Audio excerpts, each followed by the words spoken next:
The action of today's manhwa begins with showing us a guy with short hair. He says that he runs slowly. The interlocutor of our main character with long hair does not understand why this was said and asks what he meant. The guy clarifies by saying that he runs slowly and no training helps him. Hearing this, his interlocutor answers him that he understands him. But he goes on to say that he can't even imagine how slow it is, perhaps just like the speed of patches in League of Legends. Meanwhile, the guy's story continues. He says that in elementary school, or more precisely in his childhood, he always came last in training. That is why he was often teased, and his friends at first offended him, and then quickly ran away. The story was interrupted by his interlocutor, who reminded him that he had no friends. Despite this slightly offensive remark, our main character continues his story by saying that despite his slow running, he still chased after them. He continued saying that these people probably thought that he would never be able to overtake them. The interlocutor commented that it was obvious because he was slow. But despite the girl's witty comments, the guy continued the story, saying that one day he was able to catch up with his offenders and settle accounts with them. Waifu asks the guy how he did it. The guy looked somewhere into the distance and briefly answered that the reason for his achievement was that he did not give up. While this girl starts bleeding from her mouth, the guy continues saying that he didn't stop even when he felt like his heart was going to stop.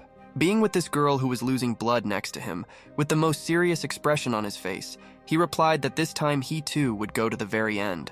After a couple of moments, we see the face of a girl dying on the shoulder of our main character, who tells him that no matter what anyone says, he is a very mature person. Our main character replies that he refuses to surrender to the hands of the assassins, and he will not give up until the last. The girl calls him weak, but she is still happy to hear it. The guy understands that if he is captured, he will still run away. He swore to this girl that he would take the medicine that she told him.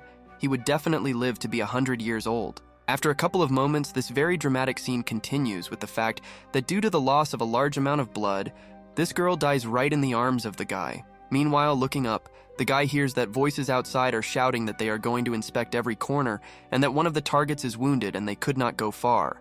After the guy hears this, he is surprised that these assassins found them so quickly. He lays the already dead girl down and covers him with a cloth.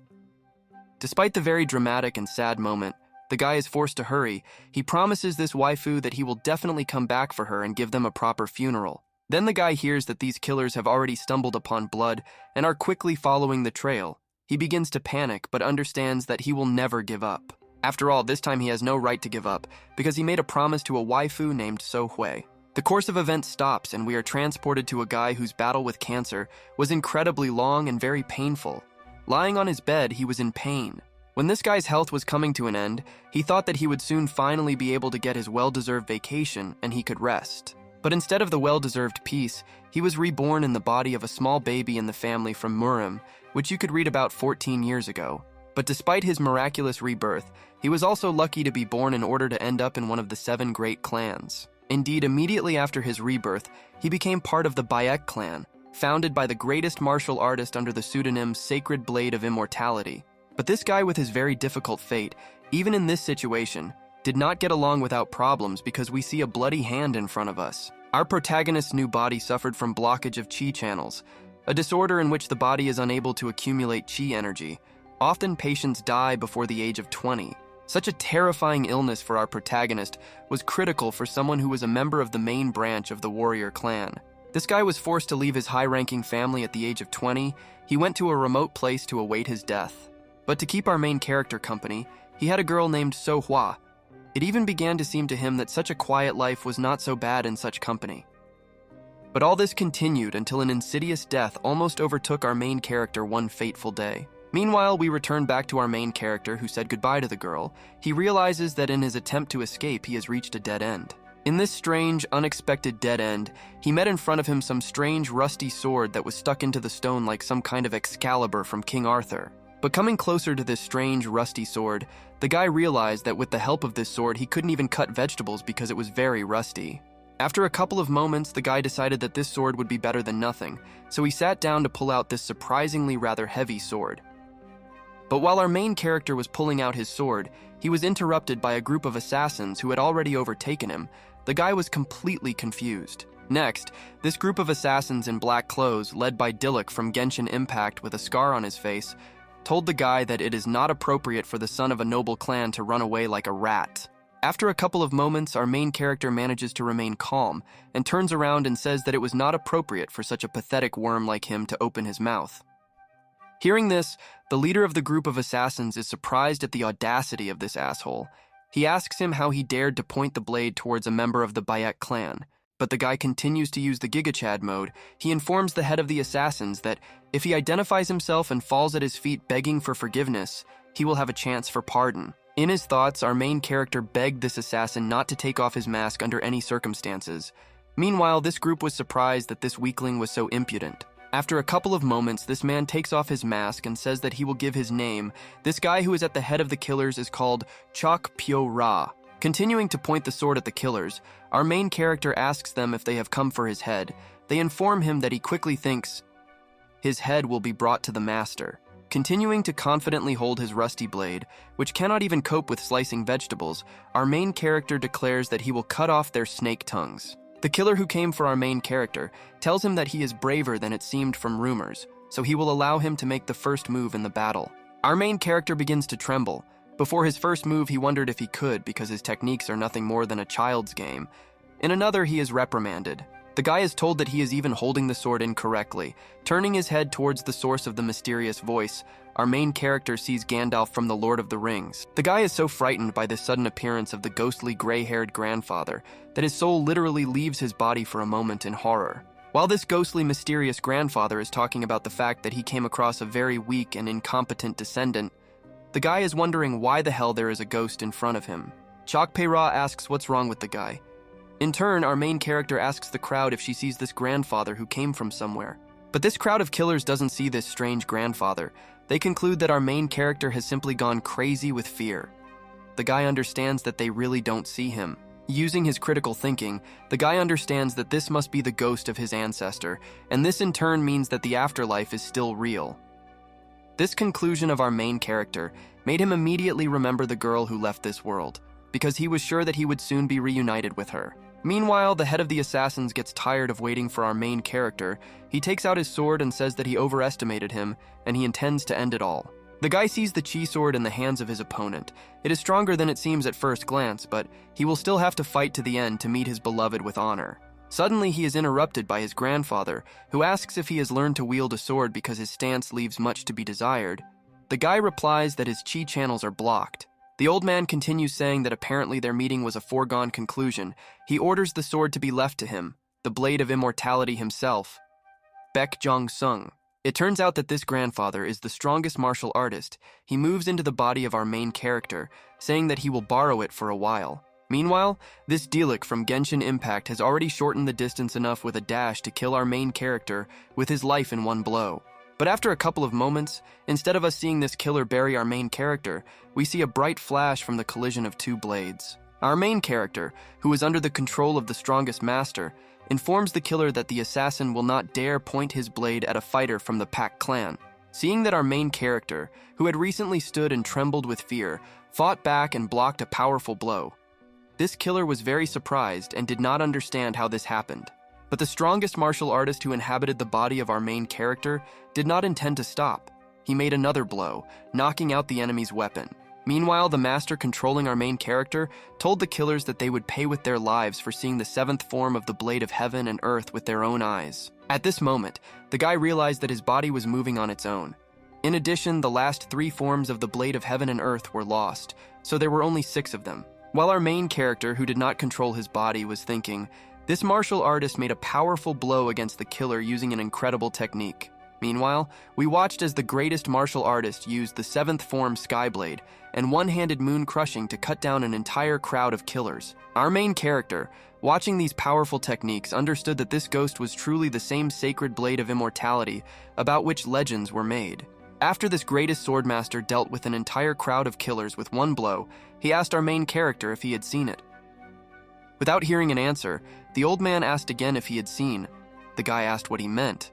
The martial artist clarified by asking if he had seen the blade of heaven and earth. Lying on the ground, our wounded protagonist replied that he saw this. In his thoughts, he understood that if he had been capable of this, his beloved waifu would not have died. After the old man heard that the guy had seen his technique, he said that this was great, because it was the last act of kindness towards his dying descendant. The descendant asks if he will die. The old man is forced to answer that this is so and he cannot do anything about it, because he himself pushed his body, broken by illness, to the limit of what was possible. But this old man continued by saying that wonderful medicines like the purest milk of heaven and earth or 1,000-year-old snow ginseng could save him. The guy was surprised. After the grandfather told his dying descendant all the ways to escape, he opened one of his eyes to look at him. A couple of moments later, our main character asked this old man if the fact that a year ago he ate 1,000-year-old snow ginseng could have worked and saved him. But this crazy question stupefied this greatest swordmaster. He could not find the words to answer. He only knew that he was not sure about it. The uncertain face of the great martial arts master was the last thing our main character saw, because his eyes began to close and everything around him quickly darkened. But when after a while our main character opens his eyes, he sees a doctor in front of him who says that a real miracle has happened. With recent events, the course moves to the medical ward of the Pot clan. The doctor reports that our main character will continue to live, and he already looks much better. Next, the doctor asks the guy who was in the ward if our main character took any miracle drugs or something like that. Before us is the second son of the Peng family, the younger brother of Peki Gang. He tells the doctor that they were shopping at the pharmacist in hopes of curing the blockage of the Qi meridian. But the doctor interrupts the guy by saying that he means whether he took snow ginseng or, for example, various medicines from Shaolin. But everyone knows that these miraculous and rare drugs are very expensive, so the doctor hears quite understandable silence in response to his question. The doctor begins to cough awkwardly. He doubts that anyone would waste such valuable resources on curing a living dead man. A couple of moments later, this doctor looked at our main character who was lying in his bed. He told the younger brother of the family that he was about to wake up. After our protagonist's younger brother hears this and heads for the exit, the doctor asks if he wants to wait for the young master to wake up. In response to this, the little brother turns around and tells the doctor to tell our main character to go into the Red Dragon Hall. The patriarch of the family has questions. The doctor is trying to tell this cold-blooded guy that after waking up, our main character will need rest. But before he can finish speaking, the younger brother loudly closes the door. The doctor said that the situation of our protagonist's younger brother would improve if he left the world of the living, but even despite this, he was too callous. After a couple of moments, we watch as our main character comes to his senses and immediately tries to get up. The doctor tells him that he can't get up yet. Immediately after waking up, the guy asks where So-hwa is now. The doctor answers our main character that the funeral is already over. 2 whole weeks have passed. Apparently, our main character has only now truly come to his senses, because after he hears that 2 whole weeks have passed, he realizes that he has been passed out for a long time. But a couple of moments after a long, strange silence of our protagonist, he briefly answers the doctor that everything is clear to him. While our main character was about to get up, he asked where his sword was. The doctor replied that he took that rusty sword from his hands and then handed it over to the highest patriarch of the family. Despite the recent awakening, our Yigan got out of bed and began to get dressed. He clarified whether the patriarch was waiting for him because right now he would go to him. Concerned about the patient's health, the doctor asked him to be more careful. He asked him if he was in pain, but he was sure that he must have suffered terribly from such wounds and illness. Turning to the surgeon, the guy replied that this pain compared to seizures due to blockage of qi channels and chemotherapy is nothing, because he was already accustomed to pain. And Gan thanked the doctor for saving his life. The doctor said that there was no need for thanks because it was his job. The doctor was surprised by the rumors that the guy was a lazy and weak fool. This doctor, looking at our main character who was doing a rally and walking off into the distance, understood that all these ridiculous rumors about this guy's weakness were a lie. After a couple of moments, the course of events is interrupted, and we are transported straight to the Red Dragon Temple, where the Supreme Patriarch is waiting for our main character. Going a little lower, we see our main character who came here despite the pain straight from the hospital ward. A couple of moments later, we see the same patriarch of the family in front of us. The servants inform him that Yigan has arrived. He briefly orders the servants to let him in. While the maids are seeing off our main character, he is trying to follow Wim Hof's breathing practices in order not to worry during this meeting. A couple of moments after a small ritual in order not to worry, our main character is very surprised by what he saw in front of him in the main hall. The first thing he sees upon entering the main hall is the satisfied face of the greatest martial arts master who, looking at our main character, smiles widely. Sitting directly above the current Supreme Patriarch, this greatest master tells our protagonist that he is glad to see his descendant healthy. But Yigan, in turn, is definitely more puzzled than mutually pleased, because he is perplexed by what he saw before his eyes. He does not understand what he is doing there. At this point, the course of events is interrupted, and we are told about the events 200 years ago, when the era of the dominance of the sacred blade of immortality ended, and the number of bearers of the surname Peck was inexorably declining. Previously, the great Pung clan was in danger of disappearing completely, but it eventually found hope thanks to a patriarch named Baek Ryu San. It was this man who gave hope to this powerful clan and was the current patriarch. His outstanding fighting skills allowed him to save the clan. While our main character stood in bewilderment at what was happening before his eyes, the Supreme Patriarch called out to Yigan. The Supreme Patriarch asked our main character if there was something on his face. At this time, the ghost of the greatest master mocked the current patriarch in every possible way. Seeing the laziness of our main character was due to the fact that he would never have thought that he would ever see such treatment of his majestic father. Meanwhile, the ghost of the no less majestic former master could not take his eyes off the beard of the current boss of the rocking chair. He even squeezed it, calling it very thick and cool. After our main character saw that the ghost was not going to pull his father's beard, he relaxed, because he was really afraid that he would actually pull it.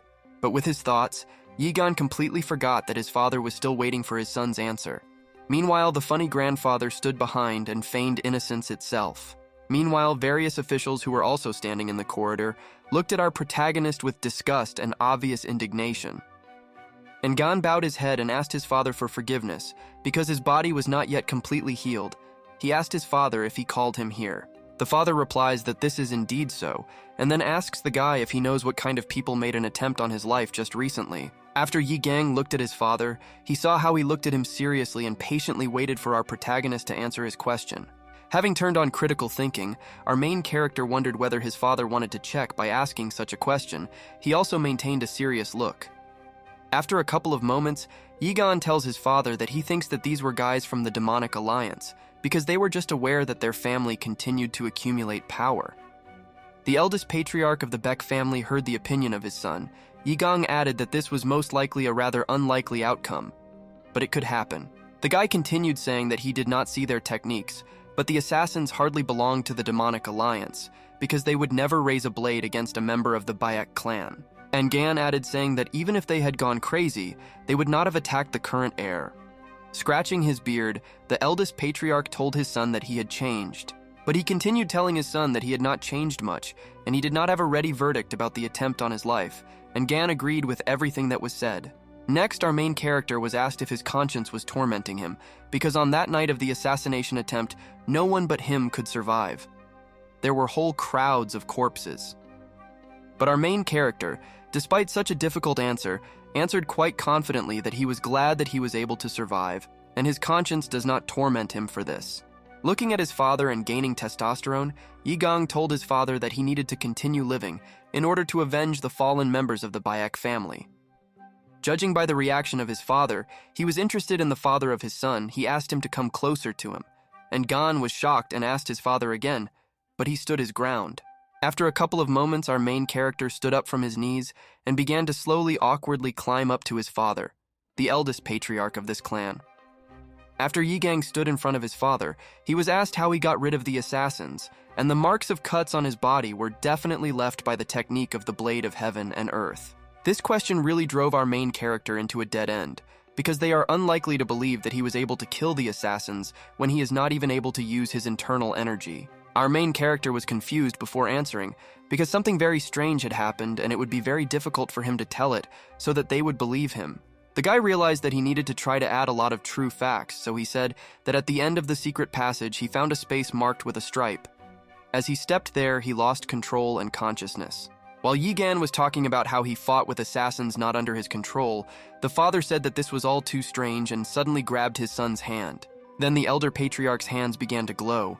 Most likely he was diagnosing his son's powers, just like professionals do Windows diagnostics for incredible money. Meanwhile, the crowd that was in the Red Dragon Temple thought that the father was doing something bad to his son. They asked him to calm down and stop. A couple of moments later, the man finished the diagnosis and told his son to his face that his illness had not subsided, and his internal energy had not increased either. Apparently, the father was upset because, having released his son's hand, he sighed heavily and told Yigan that now he was free and could go about his business. But our main character did not intend to just leave. Before leaving, he asked his father to return his sword. His father asked him if he meant this rusty piece of iron. The elder patriarch, with the help of telekinesis, began to raise that same rusty sword and told his son that he did not know that he liked to play at being a warrior. But despite the strange inclinations of our protagonist, at the age of 20, the father still gave this rusty, strange sword to his son. Having received this mysterious Yamato, which bestows incredible power, our main character bowed before his father and thanked him for returning his sword. After a couple of moments, the course of events is interrupted, and we are transported to the street. The ghost of the immortal blade asks the guy whether his father needs eyes for beauty. He continues saying that this sword cannot be called a rusty piece of junk. They are not even able to recognize the legendary sword. The guy says that the wording was not so rude. And Gon asks his grandfather if this sword is really so big. The ghost immediately replies that this sword is forged from meteorite metal. It was his favorite sword, and its name was Meteor. Hearing this, our main character was very surprised because this sword, as he knows, is kept in the courtyard of the elders. The ghost replied that a fake was probably kept there, and he doesn't know why they did that. The ghost continued looking at his descendant, saying that his father was as cold-blooded as a snake. He was surprised that a father could hate his own son so much. But our main character interrupted the ghost of the greatest master by saying that he did not think that his father really hated him. The old man was surprised. The guy continued by saying that if he hated him, he would not have gotten that 1,000-year-old snow ginseng, despite the fact that he was persuaded to get it for him personally. Next, our main character began to warm up because he felt much better.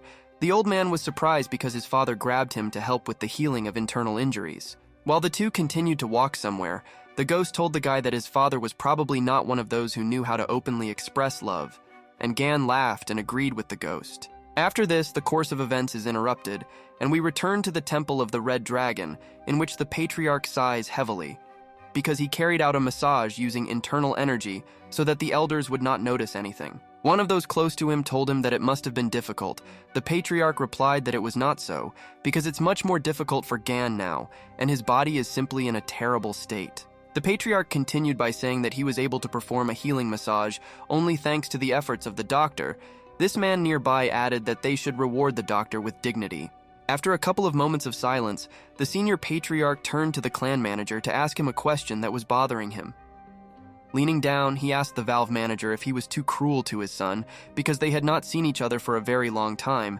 He was told that this was not the case at all, and every young master would understand him. But upon hearing this, the patriarch continued by saying that it was better for Yi Gan not to know anything about this, because perhaps it would be better if he blamed him. Suddenly, the clan manager interrupted the senior patriarch of the Gigachad, saying that he was caught by the words of the young master. The man asked if he was talking about the strange phenomenon that his son had told about. The clan manager replied that perhaps fighting prowess began to awaken in his son. This is the same thing when the patriarch said when his son was young, he said that 2 geniuses were born in the family. The patriarch said that these words were spoken in vain, because even if his words were true, he would only push people to want to make Yi Gan the main heir. The senior patriarch continued by saying that he would really like his boy to spend the rest of his life freely, and not in government burdens and other nonsense. The clan manager apologized for his words, saying that he should not have started this conversation. The patriarch replied that it was still impossible to leave everything as it was. While this man ordered the manager to send a squad of the Red Dragon, the course of events was interrupted and we were transported to the Ruby Training Hall to our main character. Meanwhile, the ghost of the master asked the guy if he wanted to say that his father behaves disdainfully towards him in order to justify the position of the second son as heir, and Gon replied that it was so, but the ghost of the greatest called the patriarch a weakling, because he was simply falling for the pathetic manipulations of the elders.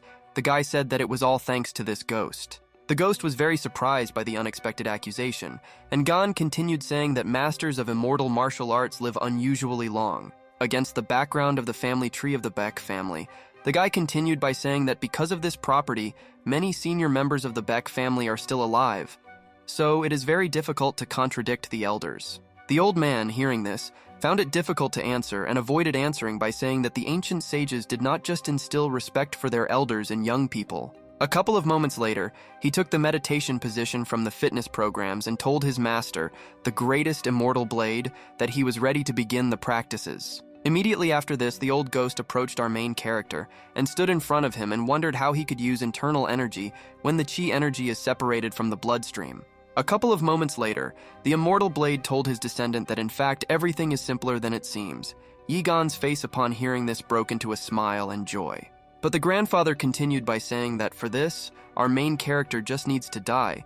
The guy's reaction immediately changed. He disliked the grandfather. The ghost explained to our main character that he did not need to die literally, he just needed a different approach. He asked the guy if he knew what the essence of his illness was. And Gon replied that this is a rare disorder in which the chi flow meridians are blocked.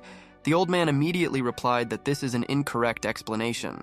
The greatest sage began to tell the young inexperienced guy that chi energy circulates inside all living beings without exception. After all, if the chi energy really did not flow inside our main character, he would have died long ago because every living creature has it. Chi energy is Borjomi water, and the meridians are the beds of this very river. When the chi channels are blocked, the river is more like a low-water stream instead of a river. Hearing this, the disciple of the wisest ghost assumed that he would survive and even be able to study martial arts if he expanded his chi energy channels. The sage standing in front of him heard this and said that it would be nice, but unfortunately it is impossible, just like a free battle pass in Fortnite. The grandfather continues saying that he chopped up a whole bunch of people, but he never saw the meridians inside them with his own eyes. The old man continued telling his student that in the human body, you can only see blood, bones, and flesh. Neither soul nor God can be found in it. But after the ghost of the immortal blade itself moved into Yi Gan, he became part of the chi channels that flow in our main character. The old man continued saying that God is directly related to the will, and the energy is in the core of the body. He used the will of his mind to outwit his body and chi energy. In other words, the mind changed under the influence of sacredness. Our main character, like us, didn't understand a damn thing. He asked to repeat it, but in one sentence, the old man replied that it's a matter of work. If you work hard with the help of your will, you can connect the chi channels. The same speeches of typical teachers about the importance of work immediately surfaced in the guy's head. He hoped that now, there would not be another lecture on the importance of work, because this haunts him from the real world. The old man said that as far as he understood, Yi Gan had not learned the fiery sun mind technique, but what about the Tai Yin meridian? He was waiting for the descendant's answer. And Gon replied that he trained the Tai Yin meridian so that he could take care of himself if necessary. A family secret of the Bayek clan, the immortal martial arts of this clan are mainly in the Flame Sun Mind technique and the Tai Yin meridian. The Flaming Sun Mind technique allows you to quickly gather large amounts of energy, and the Tai Yin meridian is needed to clear your mind. The sage asked the descendant if he had learned the Tai Yin meridian in order to have a basis for the basic technique. Yi Gan replied that this was so, and many people study this technique before starting. Next, looking at the sage of the immortal blade, we see him smiling maliciously and saying that the reason for this is that the Tai Yin meridian is not completed. Scratching his beard, the grandfather says that since he did not complete it in the end, he is sure that it will be useful to him. The guy is simply in shock. He did not know that the Tai Yin meridian was not completed. The sage replied that this is so. He cannot cure his illness, but he can teach him something. And Gon believed his words because if the blade of immortality itself says so, then it is true. Yi Gan has only one thought at this moment. He cannot believe that he really has a chance to learn martial arts. He asked the master to teach him. The course of events is interrupted, and our protagonist undergoes 6 hours of training, during which time he trains hard according to the instructions of the sage. We continue to watch as our main character continues to train hard. He makes a good hit on the ghost, but it goes through him. Turning to his descendant, the grandfather says that Yi Gan's fighting spirit does not interfere with any goal, but his perseverance is impressive. He told him to start all over again. The real purpose of the Tai Yin meridian is to express one's will in reality, and Gon himself will understand everything when he is able to touch the ghost's soul. The sage decided to cheer up our main character by telling him that he is a fast learner, so that in 3 years he can catch up with him, and in 10 years he can completely beat him. Looking at his descendant, the immortal blade understood that the more he learns about Yi Gan, the more he likes him. The mere thought that he will train him fills him with joy. But the reality that our main character strives for is unattainable, unless he dies, and then is resurrected and overcomes adversity over and over again. The sage understood that this boy would never reach such a level of awakening, so it was better for him to simply enjoy the training of a talented descendant. Meanwhile, our main character, preparing his blow, recalled the last moments of his past life. He forgot about his own body. He still hasn't forgotten what he felt at that moment. Continuing to prepare his blow, Yi Gan remembered what he felt and thought about then. The bones were crumbling into dust, and awakening and an increase in level was coming. A couple of moments later, we watched as our main character directed his blow towards the sage. He was about to invest in that very moment of his past life. Next, we watch the surprised face of the grandfather, at whom the most powerful blow of our protagonist, imbued with force, was directed. This time, our main character finally managed to strike the ghost, because this time the target of his blow was the soul of the one standing in front of him. The blow was very powerful. The face of our main character at the moment of striking was very serious. At that moment, it was as if he was a completely different person. Switching to the greatest master, we watched his terrifying face, who at that moment thought in his thoughts that he would give up the ghost. The course of events is interrupted, and we watch as our main character slowly opens his eyes and sees his sensei in front of him. Apparently, Yi Gan lost consciousness after being hit. After our main character's talent for vision is completely returned, we watch the grandfather who folds his arms and tells the guy that he almost disappeared because of him. Not understanding what was happening, Yi Gan asked what happened. The grandfather told him that he had put so much effort into trying to send him back to another world that he had already passed out. Next, the descendant of the greatest sage awkwardly scratches his head and asks him if he is okay. The grandfather turns away and says that he was careful. This will not happen again. After a couple of moments, the sage informs the guy that while he was lying unconscious, he thought about everything carefully, and Gan became interested in what his grandfather said. The sage continued by saying that touching the free is the first step in mastering the Tai Yin meridian, and it cannot be completed in a quarter of a day. Unless he had previously experienced death or the loss of his bodily shell, then this old man turned to our main character and asked him if he had been reborn by chance. Hearing this question from his sensei, the guy was very surprised and couldn't believe his hearing. He tried to ask how he knew about it. The old man explained that he pointed his finger in the air and still guessed. Then he asked Yi Gan who he was in a past life, a warrior, a farmer, or maybe a Fortnite streamer. Hearing his sensei's question, our main character thought deeply. He didn't know how to explain to an ancient man who didn't even play Fortnite about the modern world. After thinking a little more, our main character replied that he was a man who lived in the distant future with different games like Genshin Impact and not in the boring Middle Ages. Having heard the story of our main character, the grandfather, who listened attentively, was very surprised to hear about a man from the modern world. The old man laughed, saying that if the old man from the Green Forest found out about this, everything would be upside down. The guy was glad that the grandfather accepted the truth so calmly and easily. After our main character's sensei finished laughing, he told Yi Gan that if he really was reborn, then he simply an ideal candidate for mastering his techniques. In truth, he is the only person who is able to fully accept his legacy. After a couple of moments, this old man, who was previously the greatest, moved his index finger somewhere high into the distance. The purpose of this old man's instructions was the moon itself. He told his descendant student to seriously try to cut the moon. Putting his hand on his heart, the guy understood that in both his past and present life, it always seemed to him that the world had betrayed him. But now he is the only one who is capable of amazing things. Having heard a very strange order from his sensei, our main character, without a moment's doubt, lit up his eyes and said that he would start right away. But his sensei interrupted him, saying that the completed Tai Yin meridian can easily be confused with the Tai Yin meridian, so a new name needs to be chosen, he suggested, adding Jin at the beginning. But our main character immediately abandoned this strange idea. He briefly replied that this should not be done at all. Jin in translation means truth. The old man was surprised that his student did not even listen to him and had already refused. And Gan, in response to this, explained himself by saying that his uncle's name was Jin Tae. At first, the old man did not understand what the problem was. Because Jin Tae and Jin Tai Yin are different, he used all his 80 IQ to understand what was wrong. Immediately after the old man realized what the matter was, he screamed loudly. Our main character asked his grandfather if he understood, so the name will remain.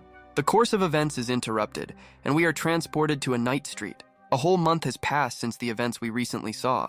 Meanwhile, 3 slackers watching our main character look at him in surprise because he has been training for 4 hours already. They thought that the young master would quickly give up and go into blogging. The fat man decided that our main character had probably matured, but the second man sighed and grinned, saying that the young master was not doing anything useful. They start making fun of him because from the outside it doesn't look like training. From the outside he just waves his arms all day long as if he had caught the nightly motivation. The man with black hair decided that it was all because of envy, because his younger brother would become the heir. The fat man asked a guy named Wang Il why he was so cruel to the young master. Wang Il replied that this is obvious because he is an ordinary lazy person who does not respect his elders at all. He asks if they have forgotten how 3 years ago he drunkenly overturned the altar of his ancestors. He's also super annoyed that this guy is trying to appear like a Sigma in front of the elders because he's jealous of his talented little brother. Suddenly, some tall, tough man appears behind these three gossips. Everyone turns around to see this man and is terribly scared. Before us is a vassal of the Baek clan, Baek Hajun's mentor named Nungji Pyun. He is surprised that the servants are throwing mud at their own master right behind his back. These three servants, who just recently said that our main character is a loser, immediately bowed deeply and apologized to Great Master Sun. Passing by, this man with long hair said that in any case they would be punished for this, so they could roll away. A couple of moments later, this clan vassal also looks at our main character, who, having trained for 4 hours in a row, was already pretty exhausted and was trying to catch his breath. He believed that this guy was using such cheap tricks that even the idiot servants realized that if he wanted everyone to believe in his changes, he needed to try harder. The clan's vassal is convinced time after time that only the young master Baek Hajun is worthy of becoming an heir. He has intelligence and talent for martial arts. Unlike the lazy and arrogant eldest son who always does nothing, he just wants to drink, sing, and dance. Such a loser will never become the leader of the clan. He understands that despite all this, he is trying to master the Tai Yin Meridian. Suddenly, the attention of this vassal was attracted by some action of our protagonist. But after the vassal of the Pike clan continued to observe the actions of our protagonist, he was shocked. After we also look at Igan, we see that he prepares his food in a precious vat that is washed with the purest water. Immediately after the vassal was convinced of what he saw, he sharply jumped in his place with an amazing speed that sprinters would envy. Having gone downstairs, the vassal of the clan decided that he simply could not allow such an attitude towards the precious building, so he needed to act. Coming closer and closer to our main character, he was going to arrange for him such that he would never even dare to think about eating from this vat. He would also put him in his place. While this vassal continued to approach, our main character interrupted him, telling him to stand where he was. The vassal was in shock and could not believe that he really heard his steps. The vassal assumed that he had guessed, but as soon as he thought about it, the guy replied that it was not a guess. The man was in shock. He wondered if he could hear his thoughts. Our main character continued reading the thoughts of this man, saying that cooking really contradicts the rules of decency. The vassal realized that the guy was predicting all his actions. The vassal is so surprised that he begins to tremble. He understands that the blockage of the chi channel not only weakens the body, but also significantly sharpens the intuition. And he couldn't help but notice the waves of cold air that emanated in a confident stream from our main character, who continued to practice. Our main character broke the silence by asking the vassal why he didn't just come up to say hello. He understood that with this question, he was asking him how he dared to hide his presence. While the clan vassal realizes that his presence was immediately noticed, Yigang turned around and was a little surprised to see Grandmaster Nungji Pyun behind him. This remark once again made this great master tremble, because he immediately realized that our main character was only pretending that he didn't know. The course of events is interrupted, and we are transported to the events that happened a little earlier. Our main character holds on to himself due to the fact that he is very cold. The wise sensei of our protagonist told him that he warned him that the completed Tai Yin Meridian absorbs all the energy of Qi Yigan, but by reaching the next stage, he will be able to control it. Continuing to suffer from the cold, Yigan replied that this was precisely why he came to the Ruby Hall, but even this did not help him, and the cold was still emanating from his body. Taking hot food in his hands, Yigan says that this will definitely improve the situation. The sensei is surprised because replenishing chi energy with food is very smart. A couple of moments later, our main character approached that very vat and said that the broth he had prepared was almost ready. His teacher was very interested in this. His teacher immediately notices that it smells simply amazing. He asked what kind of dish it was. The guy replied that it was stewed dumplings according to a recipe from his previous life. The immortal blade comes even closer to his descendant and says that it looks very tasty. But he did not expect that he had a talent for cooking. The guy told his grandfather to stand where he was standing. A couple of moments later, our main character tried the soup he had prepared and said that this was the same taste from his childhood. The old man was convinced that his descendants had no manners. In response to this, Yigan objected, saying that cooking food cannot contradict the rules of decency, because without food, people die. The old man turned dissatisfied. Meanwhile, Yigan continued to say that he learned to cook this dish when he was 10 years old, and his father always praised him for it. His younger brother also loved this dish. After a couple of moments, our main character remembered his younger brother and wondered why he didn't even come up to him to say hello. Meanwhile, the old man turned to his student. The sage asks his student if he knows why Dilek from Genshin Impact is standing behind and just silently staring at him. and Gon did not understand what the leader of the secret fog squad was doing here. Turning around, our main character was very surprised. He understood that the vassal of the clan would definitely not forgive him for this. Fear and serenity were visible on his face. Our main character was already ready to be killed, but suddenly the vassal of the clan bowed his head in front of him and asked for forgiveness for the belated greeting. He asked to forgive him for his impoliteness. And Gon couldn't understand what the hell was happening. He looked at the clan vassal who asked him for forgiveness and told him that he had forgotten his place, and Gon continues to not understand. The guy didn't even immediately realize that the Great Master was bowing to him right now. He didn't understand whether he was here or in a parallel universe. A couple of moments later, the clan vassal once again apologized to Yi Gang and asked permission to leave. Our protagonist gave him permission without hesitation. While Yi Gang looked after the departing Dilek, he noticed that this vassal of the clan was like a cat, because when he takes steps, they are completely silent. And Gon understood that just in front of him was Nongji Pyun, who was nicknamed the Excellent Blade of the Crimson Fog. He earned his nickname for his stealth. The wisest ghost was also puzzled. He called this master somehow strange and wondered what was wrong with him, and Gan replied that it didn't matter. The main thing was that everything worked out. A couple of moments later, the hungry old man asked Yi Gang if he could lend him the body so that he could use it during the meal. And Gon reminded this egoist that he told him that if he inhabited his body again, he would die, so he immediately refused him and tried to send him away. The course of events is interrupted and continues when the time of day slowly approaches the end of the day. We watch a beautiful, picturesque, golden sunset. Descending a little, we watch as the old man asks his student if he really needs a ladle, and Gon replies that this is a must. He needs to come back for it, otherwise one of the maids will grab it. And Gon can't help but think that he's been following the Taiyin Meridian for a month now, but he doesn't feel any progress. The old man convinces him otherwise, saying that he's much better at concentrating his will in his body. The old man continues to tell his descendant that even if now it seems to him that there is no progress, one day when the time comes, he will definitely feel the changes. Then the two continued to return for the ladle. The old man asked Yi Gang if he understood correctly that he did not get along with his younger brother. The guy replied that this was so. The old man continues the conversation, asking if it has always been like this, and Gon replies that they used to be friends, and throughout his childhood he carried him on his back. The sage asked what has changed. After a short silence, our main character put on a serious face and declared that he himself had destroyed friendly relations with his younger brother. One of the reasons for this was that our main character, when he was still very young, destroyed all his favorite things right before his eyes. But besides this, he also constantly mercilessly pinched his cheeks until they began to bleed. The younger brother had a canonical older brother. But by the time it was time for Yi Gang to leave the family, their relationship had deteriorated to such an extent that his brother even came to say goodbye. The old man was surprised by the guy's story. After a couple of moments, the immortal blade told Yi Gang not to worry, because brothers in a family of warriors always end up raising swords against each other. This is absolutely normal in the realities of this world. And Gon objected, reminding his grandfather that he said that harmony should reign in the family, but according to his grandfather, brothers are an exception, because there cannot be any harmony between brothers.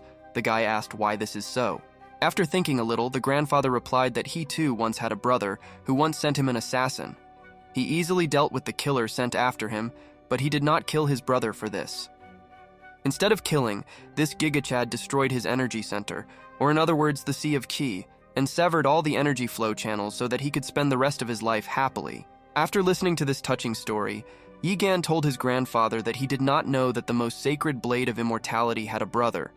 Meanwhile, the two reached their destination. A couple of moments after this, Yi Gang opened the door to the Ruby Training Hall, in which at that moment his younger brother was training hard. The younger brother of our protagonist, after he entered, interrupted his training process to look at him.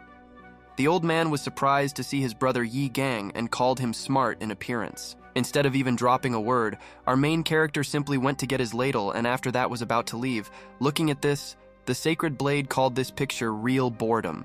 While our main character was confidently heading to regain his ladle, he understood that a little more and these two behind him would definitely drill a huge hole in the back of his head with their glances. When Yi Gang finally got to his ladle, he silently took it away while the very old man told the guy that his brother was looking at him with just a destroying Sigma gaze. After Yi Gang quickly took what he came for, he was about to leave, but judging by the look of his younger brother, he did not intend to just let him go. The old man noticed this. Immediately after a couple of moments, this boy turned into Michael Jackson and, performing a moonwalk, moved away from his master to his older brother. Even the vassal of the clan was shocked. Moments happened literally in a second. We watched as a little boy reached Yi Gan and blocked his exit with his body. Our main character was surprised by this situation. The blue old man simply couldn't help but notice this little guy's amazing moonwalk. Because he's just a talent, he also called his steps very light, unlike the steps of our main character. And Gan got enough testosterone to ask his younger brother standing in front of him if he had been taught that when blocking someone's way, he should at least start a conversation with him. Our main character waited a few seconds and, without hearing an answer, walked past his brother, hitting him in the shoulder. As he passed by, he told him that he had completely forgotten about the rules during his absence here. But the younger brother of our main character did not intend to let him go just like that, and Gan did not have time to walk even a couple of steps before he was stopped by the steel grip of this talented boy. Instead of painting the face of our protagonist for his disdainful attitude towards him, his younger brother sweetly called him brother. The vassal of the clan standing behind was simply shocked by this situation. Even Yi Gang himself, who was addressed by this, did not immediately understand what had happened.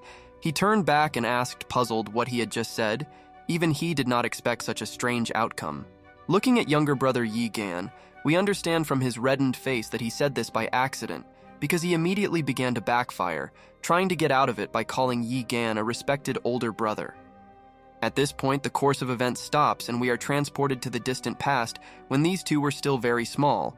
Even though Yi Gan was sick, it was impossible not to love him for his wisdom and sensitivity and character. And Gan in childhood was just a great big brother. He cooked spicy dumplings for his younger brother. In those moments to this little guy, our main character seemed like just a real Sigma, big brother. After all, every time they spent time together and he was next to him, then it seemed to him that this happiness was so great that it could last for an eternity.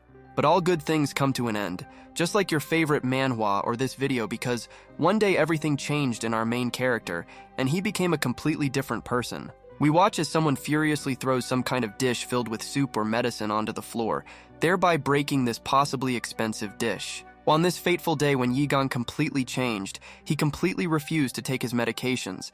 He constantly fell into a rage that no one could control. He was not himself. All this horror was watched all the time by his younger brother.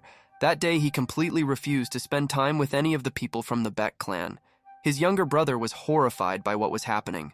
After some time, when our main character suddenly began to behave like an idiot even in his childhood, even his own father stopped tolerating him, because at that moment he turned away from this obnoxious guy. At this moment, a dark veil hung over our main character. The vassals constantly whispered that this boy had probably lost his mind, and everyone believed that his younger brother would probably be the next heir. In those days, the younger brother of our main character did not even have a clue or guess why this happened to his brother so abruptly and so strangely. He hoped that his brother would one day become the same. The younger brother only wished for everything to return to normal, and Gan was again to spend time with his clan, and he would play with them like the good old days before this strange incident. Meanwhile, the course of events returns and we move a few minutes earlier, before our protagonist arrives at the training hall. The boy wonders why it smells so bad in here. The vassal answers that the young master was preparing soup. After the young master heard about his brother, he became interested. The clan retainer continued by saying that his brother spent time in the Ruby Hall. After all, he had been training here regularly for about a month. What he heard made this boy with a difficult relationship with his brother filled with emotions, because he remembered exactly the smell of the soup that his older brother prepared for him. After a couple of moments, this boy's cheeks turned red, because a hope that had long been extinguished awoke in him. He thought that if his brother returned to training, then there was a chance that he would become the same, and everything would be cool again. The course of events is interrupted, and having familiarized ourselves with the situation, we return to the moment when this boy pulls on Yi Gan's clothes. He realizes that he screwed up badly, as when launching Genshin Impact, he urgently needed to somehow get out of it. After a couple of moments, the younger brother of our main character immediately began to try to make excuses, but his tone was too soft and it sounded very ridiculous, and Gan at that moment did not understand what was happening at all. But using his unique critical thinking, our main character sighed because just recently he thought that everyone hated him. It was at that moment that he realized that, apparently, he was wrong about this. Next, our main character leaned over to his younger brother and told him that he was already old enough to call him not brother, but just brother. The boy immediately perked up and began calling him brother. After a couple of moments, Yi Gan suggested forgetting what had just happened. He asked his younger brother for some reason. He stopped him so abruptly. His brother was in no hurry to answer because he had been thinking for a while. But having gathered his strength, this smart fellow invited his older brother to train together, just like before because so much time had passed. And Gan could not believe his hearing.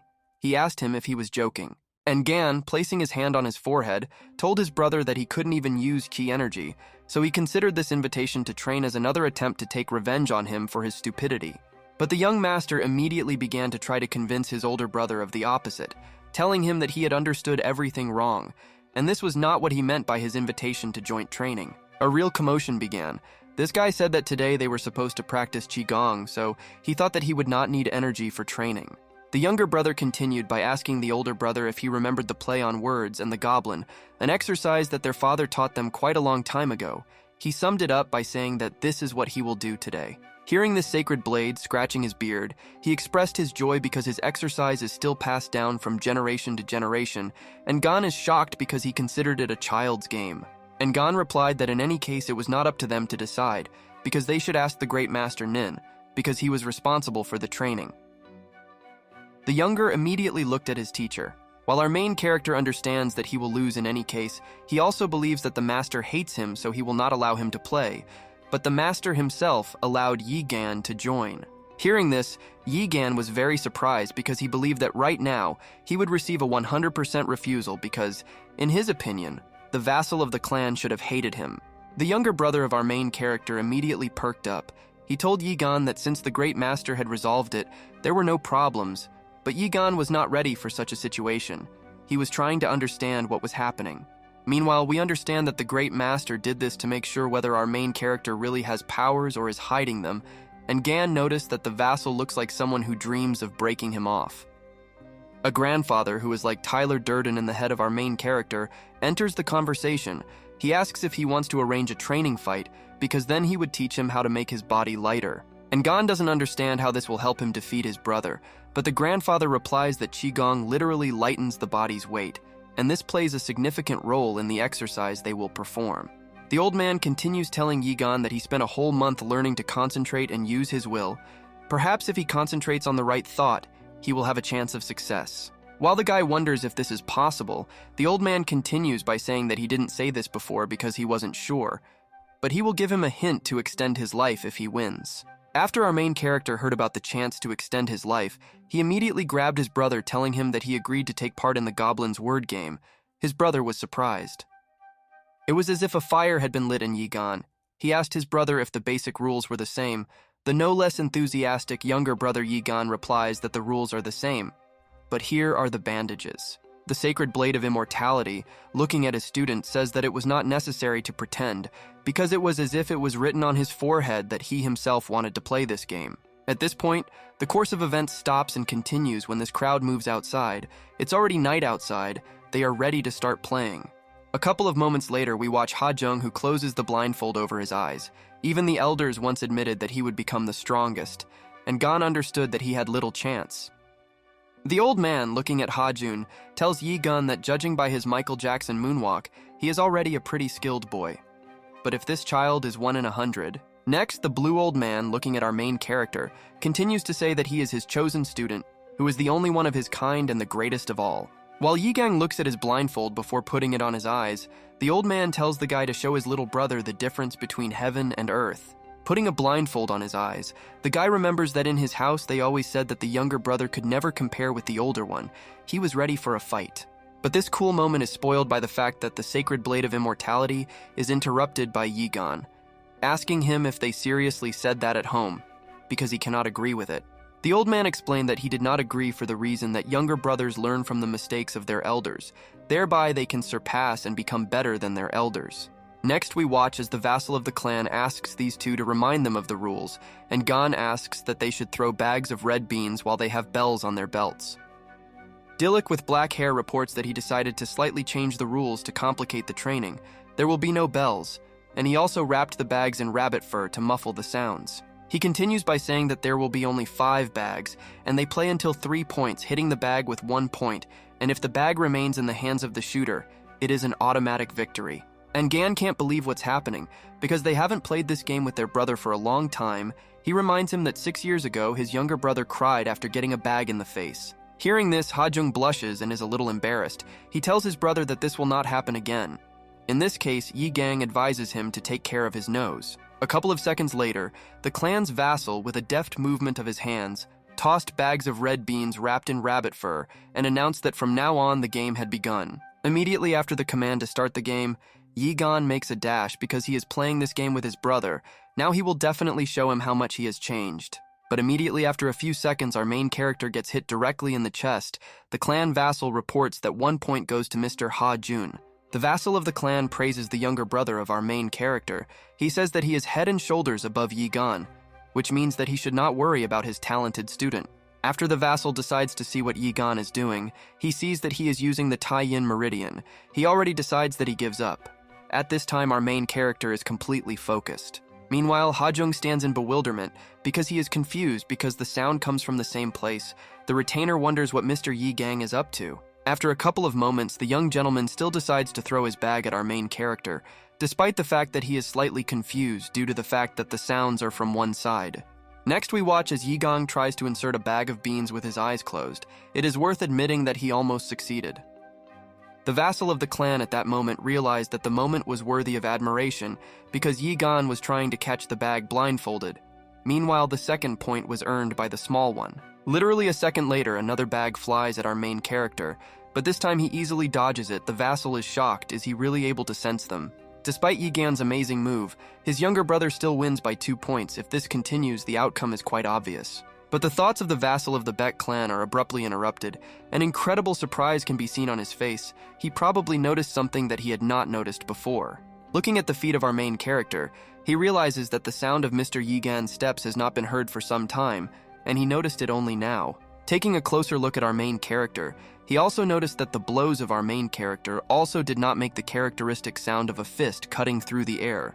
Before us is the amazing lightness of our protagonist, which his wise teacher tells him about.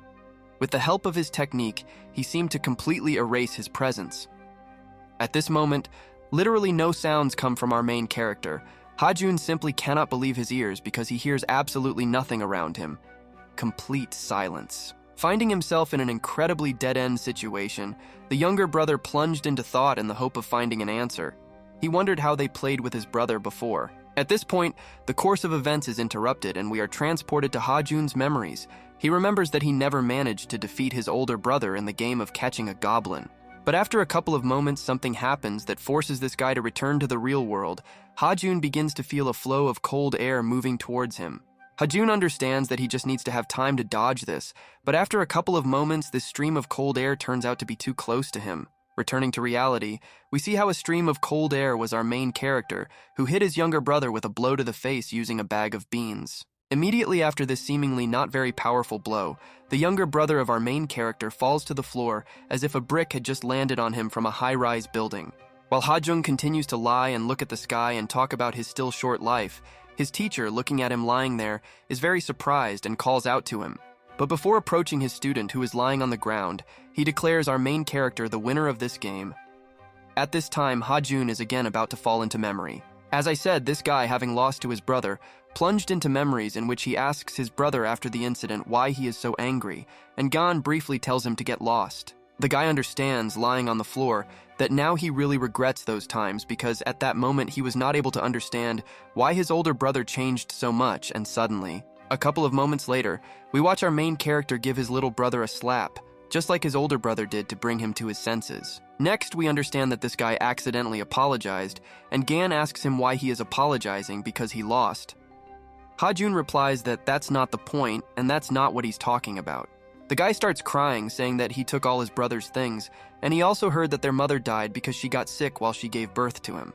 Next, our main character turns on his brother's killer mode. He raises his 2 hands and decides to teach him a lesson that he will remember for a long time. He tells the guy not to dare to say that. Mocking his little brother's cheeks, Yigan tells him that he, as a loser, will have to follow his commands, so tomorrow he must come to his room. Grandfather Tyler Durden, watching our main character, understands that he promised Yigan to give him advice to prolong his life if he won. But to be honest, he did not expect that he would actually win. At this point, the course of events is interrupted and the day ends. We continue the next day in the chambers of our main character, inside of which someone is clearly dissatisfied with something. Ha-jun is simply shocked because his older brother just asked him to tell his father that he will be the main heir of the Baek clan. In order to obtain the official status of the main heir, 2 conditions must be fulfilled. Obtain the approval of the Council of Elders and the current patriarch. Ha-jun only fulfilled the first condition, so for now he is not the direct main heir, which is why he needs to get his father's approval. Ha-jun is a small boy, so he begins to say that there will be no turning back. Yigan sighs and says that he doesn't need this title, because he's unlikely to live to see 20 anyway.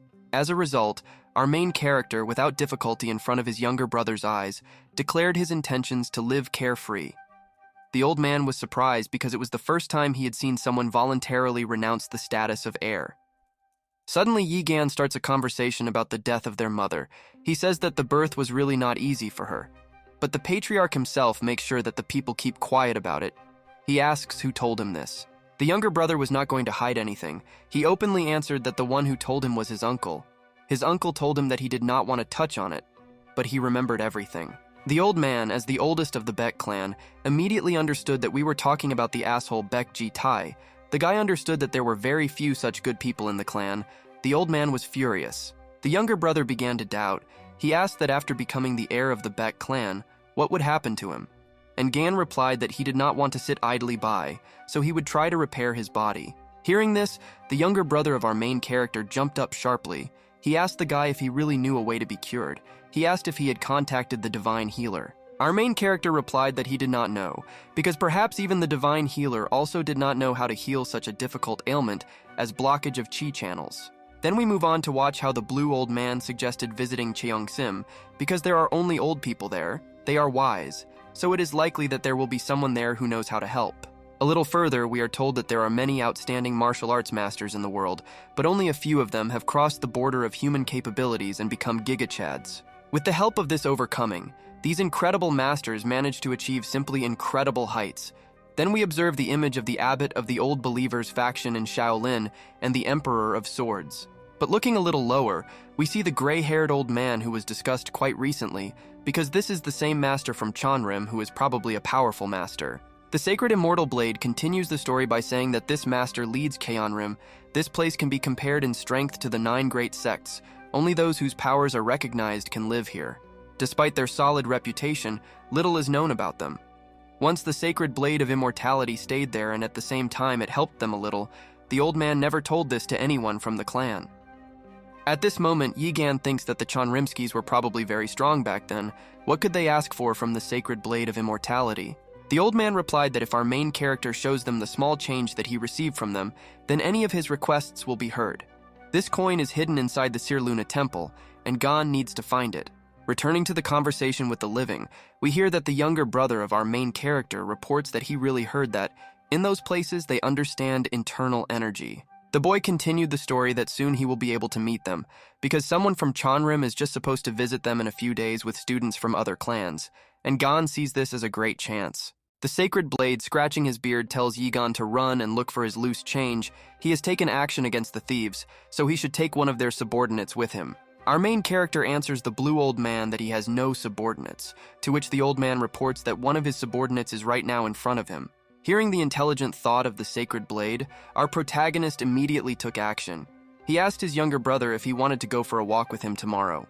After the boy heard such a tempting offer from his older brother, he seemed to shine as if he had won Fortnite. Apparently, he immediately agreed. But some time passes and the course of events breaks off and accelerates for a while. Now this guy's face is just terribly gloomy. He is clearly terribly dissatisfied with something. And Gan asked his brother if he was still angry. Because he told him to be inconspicuous, his brother answered him that he thought that he should just secretly sneak out of the house. But after thinking, our main character realized that it was possible that he had gone too far, because it was really a little cruel to demand from a boy who had dressed up for a walk to roll in the dust. And Gan decides to make amends to his younger brother. Pointing to a shop with sweets, he tells him that he can buy sweets. His brother moves there like lightning. Looking at how Ha-jun joyfully looks at the sweets, our main character remembers that his younger brother goes out on the street for the first time without bodyguard warriors. He is probably very happy. Having walked another couple of 100 steps, Yigan wonders if she is going right at all. The old man replies that this is the temple of the god of prosperity, so it is logical that a lot of people are going there, but in the meantime, they have almost reached it. A couple of moments later, Ha-jung asks his brother how he knew where the treasure of the Sacred Blade of Immortality is kept. Yigan replied that he lived in his former residence. He read it in one of the books. This guy is simply beaming with joy. He hopes that no one has found the treasure of the sacred blade yet. Looking at his brother's bright reaction, he asks if his idol happens to be the sacred blade. Ha-young quickly replies that this is simply obvious, because this Giga-Chad is the best martial artist of all time, and besides, he is a very important person in the Baek clan. The sacred blade itself, standing behind Ngan, is surprised and calls this guy very smart, not like the older one. Ngan tells the old man that he should watch the road. In response to this remark from our main character, the old man told him not to rush, and they had already arrived at the destination they were going to. Next, these two stop near a huge pavilion called the Golden Pavilion. The younger one asks the older one whether there really is a treasure in this building, because it has a suspiciously pretentious name. These three stand in bewilderment, and Gon realizes that it looks like the temple no longer stands here. The old man is indignant at the fact that these devils demolished the temple of the god of wealth and built a building in its place in an attempt to achieve prosperity. Our main character wastes no time informing his brother that they must go inside, but he is interrupted by a man who, blocking his path, tells him directly that he will not go anywhere. A big man with a beard stood opposite our main character and told these two to stop hanging around here and get out of here as quickly as possible along with their lies. The younger one immediately tries to get forward in order to teach this steroid gorilla a lesson, but the older brother stops him, telling him to stand still. This big bearded man is just trying to start being indignant when some kind of bag flies into his face and, after colliding with his face, falls down. Having been hit in the nose with a bag, this beefy man looks in surprise at his hand, on which lies his salary for several months. He simply cannot believe his eyes. Surprisedly holding a bag of silver in his hands and looking at Yigan, the man asks where a child could have such money. Our main character, without answering the question, asks what the problem is. Money decides everything, which is why Yigan, feeling like the boss of this world, approached this 2-meter muscle man and demanded that he let the two of them inside, and also that he choose a better place for himself. And Gon continues to use the ability of money to subjugate people. He demands to bring him the chef's signature dish and roast duck. They obey him unquestioningly and treat him like a boss. After Yigang completes his order, he goes outside and tells the waiter to bring his entire order a little later because they need to discuss something. Looking at another small temple, our main character reports that he thinks that they need to go there. His younger brother objects by saying that they have not yet had time to bring them the food they ordered. And Gon had a great intelligence of about 200 IQ, so he reminded his brother that he asked the waiter to take his time so that they would have time for their own affairs. Despite the fact that the younger brother of our main character is very talented and strong, sometimes he can be dull now. Meanwhile, Yigang enters the very temple of prosperity that the sage tells him about. After a couple of moments, the ghost of the sacred blade of immortality appears, and pointing at the flock, tells our main character to press the foot of this statue. And Gon is surprised by such an unusual method of activation. Approaching the statue, he tries to feel something similar to a button according to the instructions of the sacred blade. After a couple of seconds, the sound of the mechanism is heard. Immediately after the mechanism comes into action, some kind of secret passage opens almost right under Ha-Jun's feet, and Yigan immediately notices this because it is loud. Meanwhile, the younger brother is simply delighted with the incredible coolness of our main character. He is surprised that Yigang already knew about this. He calls him a cool Sigma. The sacred blade, who is always next to Yigan, is outraged by this remark, because he should be called cool and not his student who received his honors. Our main character tells his brother that they don't know what's inside, so they should be careful. Immediately after this phrase, these two jump down into this opened hatch. While Yigang is in the fall, the grandfather's ghost turns into a will-o'-the-wisp, and following Yigang tells him that he has greatly improved his Qigong technique. He says that he is proud of him. After a couple of moments, these two brothers and the ghost of the sacred blade land at the very bottom and stand in front of a typical statue from a Chinese setting. Looking around, Yigan concludes that there are traces of visitors here. He wonders if the owners of the pavilion were ahead of them, but now they don't have to worry about the traps that have been set. Continuing to look around, our main character stumbles upon a stack of many papers. He immediately becomes interested in it. And Gon immediately read these papers without hesitation. He learned that the manager of the Qian branch died of illness, and the owner of the pavilion, Na Li So Yun, owns 4 more pavilions. Junggu is the owner's confidant. All 3 on this list, except the first one, who had already died, were marked as targets that needed to be eliminated. After the 3rd target, Yigan could not read it because there was a code there. The sacred blade approached the guy and told him that there were low-level sect codes everywhere. The guy asked if he could decipher it. The old man replied that only partially. Meanwhile, the attention of our protagonist's younger brother was focused on Pishu, a mythological creature that lures wealth and scares away failure. Immediately after the sacred blade sees this statue, he remembers that to pass further it is enough to simply poke this statue in the eye, and Gon informs his brother that the coin is behind the wall. After a couple of moments, Yigan asks his brother to step aside. At this time, Yigan himself approaches the statue and swings his dagger with all his might to hit the statue in the eye. Immediately after the preparation, a rather powerful blow follows for someone who is mortally ill, because this blow easily destroys most of this harmless statue. After Yigan fulfills the secret condition to receive the very same coin of the sacred blade, the wall begins to open, revealing a new passage for the two. And Gon immediately approaches the passage that opens after this wall is completely moved apart, but it is very bright there like Dubai, so Gon can't see anything beyond his nose. But Hajung tells his older brother that it's not bright here, but on the contrary, it's pitch dark. While Yigang doesn't understand what he's talking about, the old man tells the guy that he became special after he picked up his sword. Immediately after the sacred blade says this to our main character, he places his hand on his shoulder and tells him that now he just needs to move forward. And Gon doesn't immediately, like the previous times, go forward immediately when he sees an opportunity. This time he moves hesitantly. But the old man tells him that he must grab the opportunity. It was not difficult to motivate our main character. After a couple of moments, he finds himself near that same necklace with a coin. And as he comes closer, he realizes that it was the source of light. But Yigan is not going to think for long.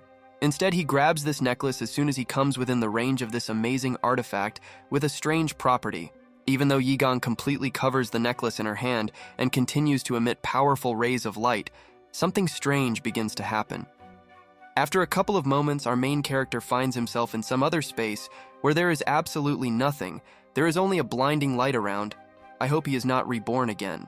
And Gan is in real shock, and he can be understood because a couple of seconds ago he was with his younger brother and mentor.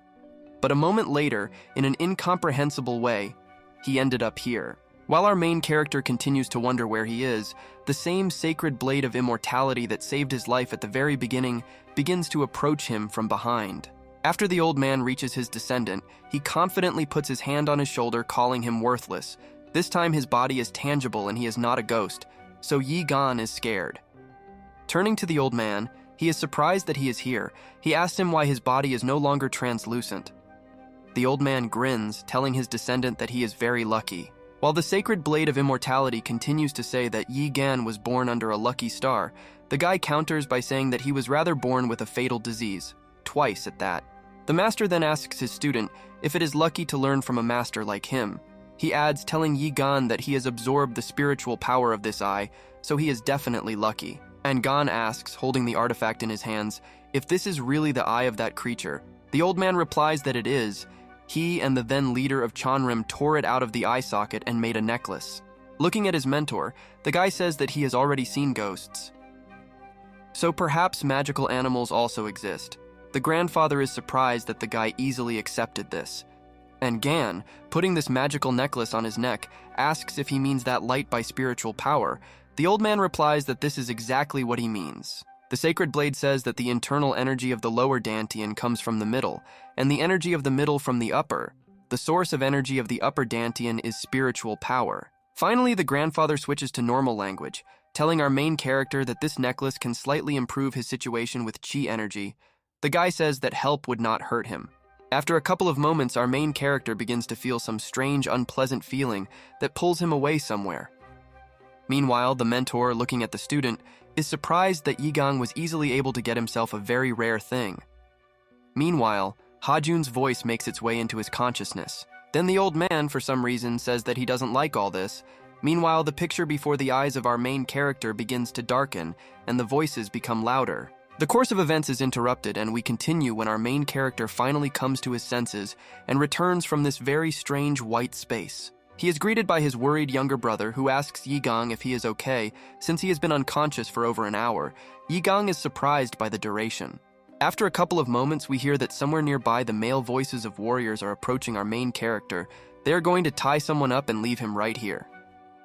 Meanwhile, the two continue to remain calm, and Gang is surprised that someone else is here. He tells Ha Young to prepare his sword. The mentor of our main character tells him that he woke up just at the perfect moment, and Gan doesn't understand what he's talking about. The old man explains that this is a chance to test the power he received. Meanwhile, the crowd continues their search. They have already noticed a strange hole in the wall that was not there recently. They decide to drag someone's body here. After a couple of moments, the passage through which the two brothers passed opens, and 3 men of dubious appearance stand in front of them. They don't look like volunteers or anything.